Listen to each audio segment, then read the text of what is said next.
मधुर भाषा संस्कृतम्, मृदुल भाषा संस्कृतम्। क्या पढूं और क्या ना पढूं, पेपर भी आने वाले हैं और अभी तक सिलेबस भी नहीं हुआ है। कुछ समझ नहीं आ रहा, इतना सारा सिलेबस है, कहाँ से शुरू करूं और कहाँ पे एंड करूं। क्लासेस भी नहीं लगा पाया और जो क्लासेस लगाई उसका समझ भी कुछ नहीं आया। पेपर भी आने वाले हैं और अभी तक कुछ तैयारी भी हुई नहीं है। काश कुछ ऐसा हो जाए कि कुछ इम्पोर्टेंट क्वेश्चंस ही पता चल जाएं, ताकि उनको ही अच्छे से तैयार कर लूं। सर्वेभ्यो नमो नमः। आज की संस्कृत कक्षा में आप सबका स्वागत है। अगर आपके भी ये प्रश्न है कि पेपर आने वाला है और अभी तक हमारी तैयारी अच्छे से नहीं हुई है, तो आज की क्लास में हम पिछले 5 सालों के क्वेश्चन पेपर के इम्पोर्टेंट क्वेश्चंस को जानने वाले हैं, ताकि आप उन्हें ही अच्छे से तैयार कर लें। जिन स्टूडेंट्स ने अपना सिलेबस तैयार कर लिया है, वे स्टूडेंट्स इन 5 सालों में आए हुए क्वेश्चंस को अच्छे से देख लें। और जिन्होंने अभी बहुत थोड़ा तैयार किया है, जिनकी तैयारी अभी नहीं हुई है, वे स्टूडेंट्स इन 5 सालों में आए हुए क्वेश्चंस को बहुत अच्छे से तैयार कर लें, क्योंकि स्टूडेंट्स 80 to 90% पिछला पेपर रिपीट होने की संभावना रहती है। 10-20% तो देखिए स्टूडेंट्स रिस्क लेना ही पड़ेगा। अभी तक संस्कृत फाउंडेशन कोर्स का जितना भी सिलेबस सॉल्व कर दिया गया है, उसके लिंक आपको डिस्क्रिप्शन बॉक्स में मिल जाएंगे, इसलिए आप डिस्क्रिप्शन बॉक्स जरूर चेक करें। अभी भी बहुत सारा ऐसा सिलेबस है जिसे सॉल्व करना बाकी है। हम प्रयास करेंगे जितना अधिक संभव हो सके, पर जितना हो चुका है सिलेबस उसे आप अच्छे से तैयार करें और डिस्क्रिप्शन बॉक्स में जो लिंक्स दिए गए हैं उन्हें जरूर देख लें। और अगर आप चैनल पे नए आए हैं तो चैनल को सब्सक्राइब कर दीजिए और साथ में लगे बेल आइकन को प्रेस करके ऑल सिलेक्ट कर लीजिए, ताकि आने वाली सभी नोटिफिकेशन सबसे पहले आपको मिले। आशा रख सकते हैं कि आप चौधरी चरण सिंह यूनिवर्सिटी के विभिन्न जनपदों के अंतर्गत जितने भी कॉलेजेस हैं, उन सभी कॉलेजेस के विद्यार्थियों तक इस लेक्चर को पहुंचाने का माध्यम बनेंगे। तो आपने इस लेक्चर के अंत तक बने रहना है। तो चलिए देर ना करते हुए आरंभ करते हैं। और आज का लेक्चर बहुत स्पेशल होने वाला है स्टूडेंट्स।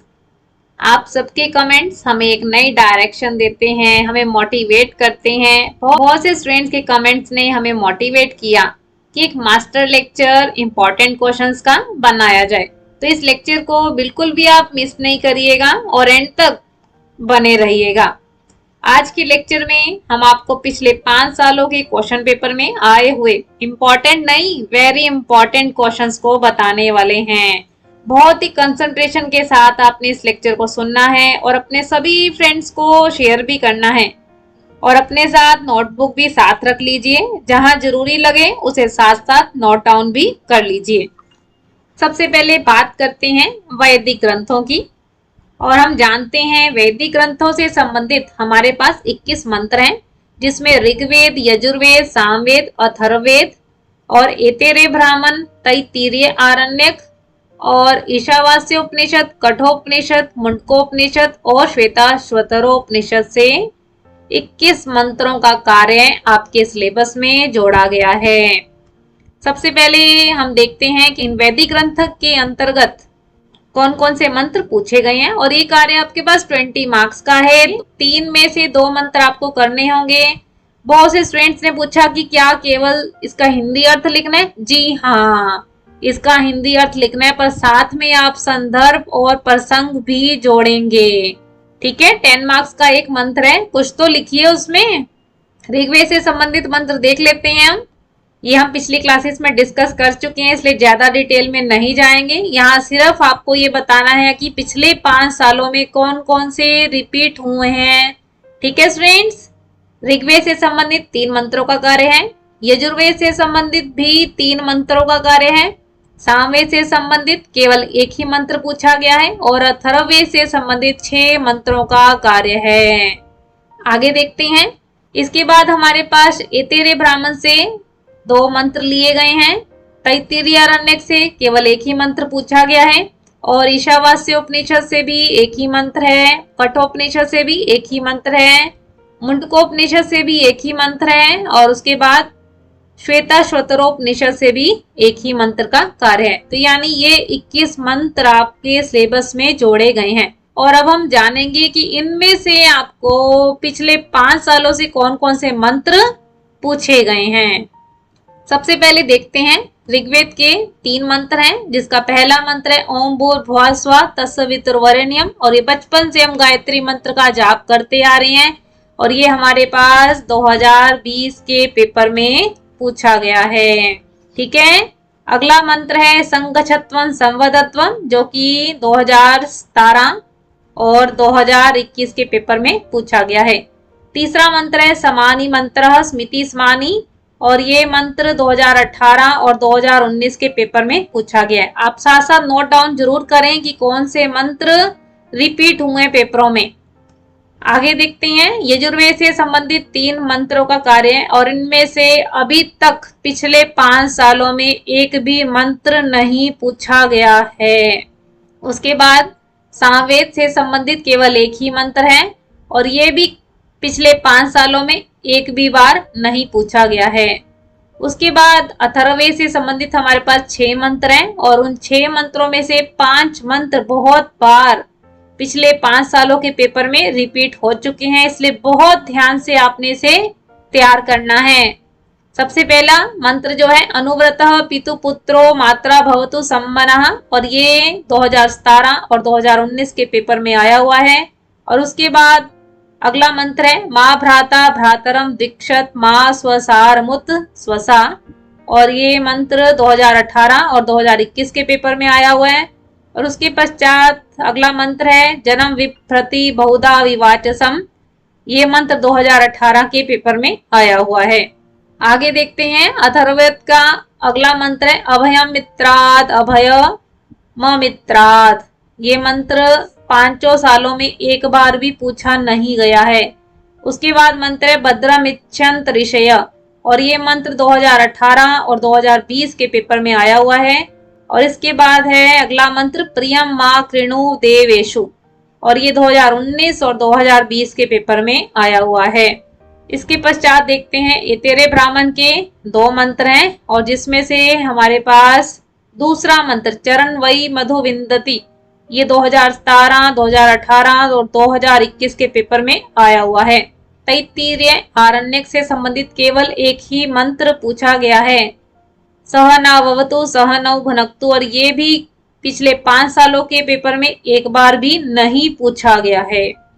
इसके पश्चात हमारे पास उपनिषदों से संबंधित एक एक मंत्र है और जिसमें से केवल श्वेताश्वतरोपनिषद का मंत्र है एको देवः सर्वभूतेषु गूढ़, और ये 2018 के पेपर में आया हुआ है। तो इस तरीके से आपने जाना कि हमारे पास सिलेबस में वैदिक ग्रंथ से संबंधित 21 मंत्रों का कार्य है और उसमें से 10 मंत्र बहुत बार रिपीट हो चुके हैं। तो इसलिए आप इन रिपीटेड मंत्रों को बहुत अच्छे से तैयार कर लीजिए, क्योंकि पिछले क्वेश्चन पेपर के रिपीट होने की संभावना 80 to 90% रहती है। और आप पेपर देने के बाद हमें कमेंट बॉक्स में जरूर बताएंगे कि इनमें से क्या क्या रिपीट हुआ है। ठीक है स्टूडेंट्स, हम इसके डिटेल में नहीं जाएंगे ज्यादा। इस सभी सिलेबस को सॉल्व किया गया और इसके सभी लिंक्स आप डिस्क्रिप्शन बॉक्स में देख सकते हैं। उसके बाद हम बात करते हैं श्रीमद् भगवत गीता की, और उसका हमारे पास दूसरा अध्याय है जिसमें केवल आपसे 16 से 50 श्लोक पूछे गए हैं। तो देखिए फ्रेंड्स, सिर्फ 16 से 50 श्लोक आपको तैयार करने हैं, जबकि दूसरे अध्याय में 72 श्लोकों का कार्य है। और इसको भी सॉल्व करने के लिए हिंदी अर्थ मात्र लिखना है, संदर्भ और प्रसंग आप जरूर जोड़ेंगे। बहुत ज्यादा डिटेल में नहीं जाना है आपको। 3 श्लोक आएंगे, उसमें से आपको 2 करने हैं और एक श्लोक 10 नंबर का है। तो आप देख लीजिए कितना मटेरियल हमें लिखना चाहिए। ठीक है स्टूडेंट्स, अब हम सिर्फ उन श्लोकों की बात करेंगे जो पिछले 5 सालों में बहुत बार रिपीट हुए हैं। पहला श्लोक दिया है 17वां। अब आप संख्या साथ साथ लिखते रहना, क्योंकि आपके पास 16 से 50 श्लोकों का कार्य है। और उसमें से 17वां श्लोक आया है 2020 के पेपर में। उसके बाद 19वां श्लोक आया है 2021 के पेपर में। उसके बाद 20वां श्लोक आया है 2019 और 2020 के पेपर में। और उसके पश्चात 21वां श्लोक आया है 2018 और 2021 के पेपर में। तो आप देख लीजिए 17वां, 19वां, 20वां, 21वां बिल्कुल सीरीज में ही बढ़ रही हैं। तो इन श्लोकों को आपने अच्छे से तैयार करना है। उसके बाद हमारे पास 22वां श्लोक आया है जो कि 2017 में पूछा गया था। और उसके पश्चात 23वां श्लोक आया है जो कि 2019 के पेपर में पूछा गया था। उसके पश्चात 26वां श्लोक है जो कि 2018 के पेपर में पूछा गया था। और उसके पश्चात 28वां श्लोक है जो कि 2019 के पेपर में पूछा गया था। तो अब देख लीजिए आप 22वां, 23वां, 26वां और 28वां ये भी श्लोक आपको बहुत अच्छे से तैयार करने हैं। उसके बाद देखते हैं 30वां श्लोक पूछा गया है जो कि 2017 में आया था। और उसके पश्चात 31वां श्लोक है जो कि 2018 के पेपर में पूछा गया था। और उसके पश्चात 37वां श्लोक है जो कि 2017 के पेपर में पूछा गया था। उसके पश्चात 41वां श्लोक है जो कि 2021 के पेपर में पूछा गया था।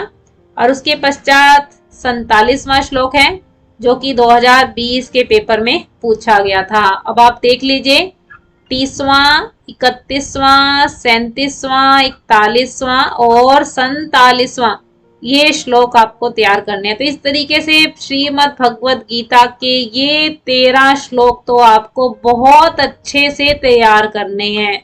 ठीक है स्टूडेंट्स, कर लेंगे ना। इसके बाद हम बात करते हैं भोज प्रबंध की, जिसके रचयिता कौन है? महाकवि, बताइए स्टूडेंट्स, बल्लाल। इतना अपने संदर्भ में भी लिखना है। जैसे ही इसका गद्यांश या पद्यांश आपसे पूछा जाएगा तो संदर्भ में आप राइटर का नाम और लेसन का नाम लिखेंगे। अब हम देखते हैं कि कौन से गद्यांश और पद्यांश हमसे पूछे गए हैं। सबसे पहला ही पैराग्राफ, जैसे आप भोज प्रबंध की कथा पढ़ते हैं, सबसे पहला पैराग्राफ पूछा गया है और ये 2019 के पेपर में आया हुआ है। इसको हम नहीं बता रहे यहाँ पर डिटेल से क्योंकि ये लेक्चर तैयार हो चुके हैं और इसके लिंक आपको डिस्क्रिप्शन बॉक्स में दिए गए हैं, तो आप वहां से इन लेक्चर्स को डिटेल से समझ सकते हैं। और उसके बाद जो अगला पैराग्राफ है ये 2019 के पेपर में आया है और ये भी आपका स्टार्टिंग का ही सेकंड पैराग्राफ है। उसके पश्चात लोभ से संबंधित श्लोक आया है जो कि 2020 और 2021 के पेपर में पूछा गया है। और उसके पश्चात एक और श्लोक है जो लोभ से संबंधित है और यह भी 2020 के पेपर में आया हुआ है। ये चारों आपको जो गद्यांश और पद्यांश दिख रहे हैं बिल्कुल स्टार्टिंग के हैं, आपको पहले लेक्चर में ही मिल जाएंगे। ठीक है स्टूडेंट्स, उसके बाद देखते हैं अगला जो गद्यांश है 2019 और 2021 के पेपर में आया है। और यहाँ पर जो घटना चल रही है एक पंक्ति में बता देते हैं कि यहाँ पर राजा सिंदुल की मृत्यु हो चुकी है और राजा सिंदुल ने अपने छोटे भाई मुंज को राज्य दे दिया है और उसकी गोद में अपने पुत्र को सौंप दिया है। तो इससे संबंधित गद्यांश आपसे पूछा गया। और अगला जो गद्यांश है 2021 के पेपर में आया हुआ है और थोड़ा सा पढ़ने पर आपको पता चल जाएगा कि इसमें किस घटना या किस विषय पर ये गद्यांश दिया गया है। यहाँ पर राजा मुंज की सभा में ज्योतिष शास्त्र की कला में निपुण कोई ब्राह्मण आता है, उससे संबंधित ये वृतांत है। और उसके पश्चात 5वां है ये श्लोक और ये 2019 के पेपर में आया। बहुत ही अच्छा श्लोक है कि विद्या को कल्पलता के समान बताया गया है कि माता की तरह, पिता की तरह, पत्नी की तरह किस प्रकार है ये विद्या। बहुत अच्छे से तैयार करना है। ठीक है स्टूडेंट्स, आगे देखते हैं अगला जो गद्यांश है हमारे पास 2020 के पेपर में आया। थोड़ा सा आप पढ़ेंगे तो आपको पता चल जाएगा कि इसमें किस विषय पर बात हो रही है, क्या कहानी चल रही है। और अगला जो है गद्यांश हमारे पास 2021 के पेपर में आया, यानी पिछले साल के ही पेपर में है। और ये वृतांत है जब वत्सराज राजा मुंज को अनेक प्रकार से समझाता है कि भोज जो है वध के योग्य नहीं है, वह आपके पुत्र के समान है। तो उससे संबंधित वृतांत है कि वत्सराज की बातों को राजा मुंज ने स्वीकार नहीं किया और क्रोधित होकर वत्सराज वहां से निकल पड़ता है राजा मुंज के आदेश को पालन करने के लिए।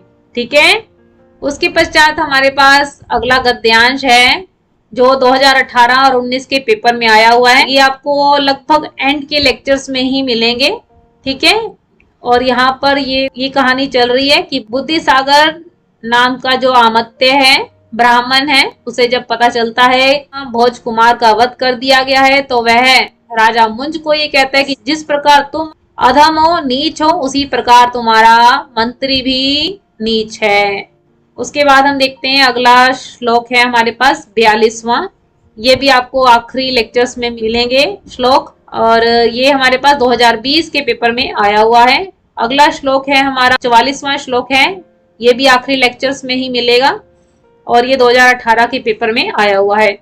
अभी तक स्टूडेंट्स भोज प्रबंध की कथा के 5 लेक्चर अपलोड हो चुके हैं और उसके बाद अभी कम से कम 2 लेक्चर भी अपलोड होने बाकी हैं।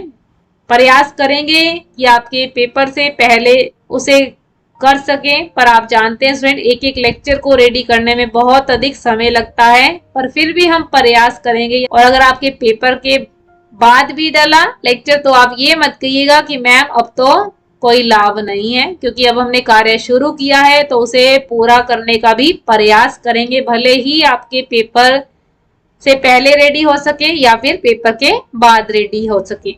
अगला श्लोक है हमारे पास 46वां और ये हमारे पास 2017 के पेपर में आया हुआ है। और अगला गद्यांश है जो कि 2017 के पेपर में आया हुआ है और यह भी बिल्कुल अंत में जो कहानी चल रही है उससे संबंधित है। तो इनसे संबंधित अभी लेक्चर्स नहीं डले हैं, प्रयास करेंगे यथासंभव जितना हो सकेगा। ठीक है स्टूडेंट्स, तो इस तरीके से स्टूडेंट्स आपने देख लिया कि भोज प्रबंध के कौन कौन से गद्यांश और कौन कौन से श्लोक हमारे पेपर में आए हुए हैं, तो इन्हीं को आप बहुत अच्छे से तैयार कर लीजिए। ठीक है स्टूडेंट्स, चलिए अब आगे जानते हैं भारत की महान विभूतियों से संबंधित जो प्रश्न पूछे गए हैं, जिसमें हमारे पास ये भारत की 10 महान विभूतियों से संबंधित प्रश्न हैं। ये भी बहुत आसान काम है क्योंकि पहले ये 5 नंबर का क्वेश्चन पूछा जाता था और 2 प्रश्न करने होते थे 10 नंबर के। अब भी जो है 2 ही प्रश्न पूछे जाएंगे पर उनके मार्क्स की संख्या होगी 2.5, तो यानी कि 2.5 नंबर के 2 प्रश्न है, यानी 5 नंबर का कार्य है। बहुत अधिक आपको डिटेल में नहीं जाना। ये 2.5 नंबर के क्वेश्चन में हमें कितना लिखना होगा कि जो भी आप भारत की महान विभूतियों से संबंधित प्रश्नों को पढ़ेंगे तो ये किस लिए प्रसिद्ध है, इनकी कितनी रचनाएं हैं, तो इतना ही बताना पर्याप्त है। लगभग आपको अपने आंसर शीट का 1 से लेकर 1.5 पेज तक का मटेरियल लिखना है। ठीक है स्टूडेंट्स, यहाँ पर हमारे पास कपिल मुनि है, पाणिनि है, पतंजलि है, कनाद मुनि है, आर्यभट्ट हैं। तो आप देख सकते हैं ये इनकी विशेषताएं हैं कि महर्षि कनाद जो है परमाणु संरचना के लिए प्रसिद्ध हैं, आर्यभट्ट ने शून्य की रचना की है, कपिल मुनि ने सांख्य शास्त्र तत्व पर आधारित ज्ञान के लिए प्रसिद्ध हैं, महर्षि पाणिनि व्याकरण शास्त्र के लिए प्रसिद्ध हैं, महर्षि पतंजलि योग गुरु के रूप में प्रसिद्ध हैं। तो ये हमारे भारत का गौरवशाली अतीत है और उनकी महान विभूतियों को हमें जानने का अवसर मिलेगा। अब देखते हैं कौन कौन से प्रश्न हैं। आर्यभट्ट, वराहमिहिर, पाणिनि, पतंजलि, कणाद, बादरायन, कपिल, कौटिल्य, मनु और सुश्रुत। आर्यभट्ट का प्रश्न जो है 2018 और 2021 के पेपर में पूछा गया है। वराहमिहिर का प्रश्न देखिए, पिछले 5 सालों के क्वेश्चन पेपर को हम डिस्कस कर रहे हैं और 4 बार ये रिपीट हो चुका है, 2017, 2019, 2020 और 2021। पाणिनि का प्रश्न 2017, 2019 और 2020 में पूछा गया है और उसके बाद पतंजलि का प्रश्न 2021 के प्रश्न पत्र में पूछा गया था। कणाद मुनि का प्रश्न 2017, 2019 और 2020 के प्रश्न पत्र में पूछा गया था और बादरायन का प्रश्न 2017 के पेपर में, कपिल मुनि का प्रश्न 2017 और 2019 के पेपर में पूछा गया था कौटिल्य का प्रश्न 2021 के पेपर में, मनु का प्रश्न 2018 और 2019 के पेपर में, सुश्रुत का प्रश्न 2018 और 2020 के पेपर में पूछा गया था। तो अब देखिए 10 राइटर हैं आपके पास और ये सभी किसी ना किसी पेपर में पूछे गए हैं। अब आप जो सबसे अधिक बार पूछे गए हैं उनको अच्छे से पहले तैयार कर लीजिए, ठीक है। बाकी का आप इनकी क्या रचनाएं और किस लिए प्रसिद्ध हैं इतना जरूर याद कर लेना। अब देखिए 1, 2, 3, 4, 5, 6 और ये 7। ये 7 तो ऐसे हैं जो बहुत बार पेपर में रिपीट हो गए। अब एक एक संख्या वाले भी हैं, तो इनकी सिर्फ आप रचना के विषय में और इनकी क्या विशेषता है इतना जरूर पढ़ लीजिएगा, ठीक है स्टूडेंट्स। आज की कक्षा में हमने पिछले 5 सालों की क्वेश्चन पेपर को डिस्कस किया और उसमें आए हुए सभी इंपॉर्टेंट श्लोकों को, कहानी को, मंत्रों को जाना। तो आपने इनको बहुत अच्छे से तैयार करना है, ठीक है स्टूडेंट्स। आपका कोई भी डाउट हो तो आप कमेंट बॉक्स में ले सकते हैं। आपकी कोई सजेशन हो तो वह भी आप कमेंट बॉक्स में बता सकते हैं। आपको लेक्चर कैसा लगा यह भी आप कमेंट बॉक्स में जरूर बताएं। अगर आपको लेक्चर अच्छा लगा तो आप इसे लाइक कीजिए, ज्यादा से ज्यादा फ्रेंड्स के साथ शेयर कीजिए। और अगर आप चैनल पे नए आए हैं, संस्कृत सीखना चाहते हैं, सिलेबस कवर करना चाहते हैं, संस्कृत की अपडेट के साथ जुड़ा रहना चाहते हैं तो चैनल को सब्सक्राइब भी जरूर कीजिए। आप हमें फेसबुक और इंस्टाग्राम के पेज पे भी फॉलो कर सकते हैं। आने वाले लेक्चर्स में अभी हम आपके सिलेबस को जितना अधिक सॉल्व कर सकते हैं उतना अधिक सॉल्व करने का प्रयास करेंगे, तो इसलिए आप हमारे साथ आने वाले लेक्चर्स में भी जरूर बने रहें। और चौधरी चरण सिंह यूनिवर्सिटी के सभी स्टूडेंट जिन्होंने भी संस्कृत फाउंडेशन कोर्स को ऑप्ट किया है उन तक इन लेक्चर्स को पहुंचाने का माध्यम जरूर बने। ऐसी आशा रख सकते हैं कि आपने इस लेक्चर को बहुत ध्यान से सुना होगा और जितने भी इंपॉर्टेंट क्वेश्चन बताए गए हैं उनको आपने नोट डाउन किया होगा। तो ऐसी नई अपडेट्स और नए टॉपिक के साथ हम मिलते रहेंगे। फिर मिलेंगे स्टूडेंट्स। नमो नमः। नमः संस्कृताय। आप सबका पेपर बहुत अच्छा हो और आप संस्कृत के पेपर में 100 में से 100 मार्क्स लेकर आए। All the best friends.